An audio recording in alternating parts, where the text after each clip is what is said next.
Hi guys, how you doing? Travis, this is Dad. Family, it's Uncle Mike and everybody else's old porch dog. Just letting you know that I need to find myself a misery stone. One big enough I can slam my head against it, put myself out of my misery. Got the Studebaker put back together again. Spent all day, Friday I guess it was, putting it back together. Worked up until about 2, 3 o'clock, 4 o'clock in the morning I guess, Saturday. Had it all back together, put it back down on the ground, and it was ready to be taken out and drove around town. So went out on Saturday morning after taking a shower and getting a couple hours of sleep. I went out to start it up and get it warmed up to go to town, and couldn't get it to start. I don't know why it wouldn't start at first, and I checked for spark, and I had spark, and there, there's three things you have to have: a spark, compression, and fuel, and you got fire then. So the next thing was fuel. So I looked at the sediment bowl on the carburetor, or I mean on the fuel pump, and it had fuel in it, but didn't look like the fuel was moving when I was cranking it over. So I drained the fuel out of the sediment bowl and cleaned all the crud out of it, and figured maybe that was causing it to plug or something. And put it back on, and then cranked it again, and the sediment bowl wouldn't fill back up. So that's where I realized my problem is in the fuel pump. So it sat all summer without running, and the fuel pump had, the fuel pump had dried up, and the rubber diaphragm cracked. So I tried to find another rubber diaphragm, and they don't sell them around town. So I have another old fuel pump laying around. It was for a Dodge, I believe, and I pulled it apart, took the diaphragm out of it, and put it in the Studebakers. It's not the best shape. It was it's getting pretty hard, and it wasn't cracked yet, but it's still getting kind of hard.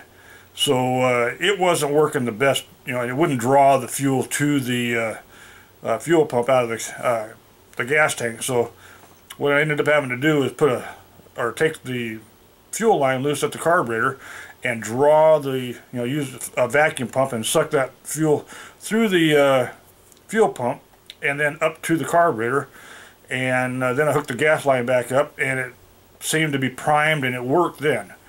That was 10 o'clock or 10:30 last night. Got it running. Everything I said was back together again. It was, as far as I knew, I replaced the we replaced the bearings in the rear differential, which is why I thought the thing was howling and growling really bad. So I replaced the bearings in that.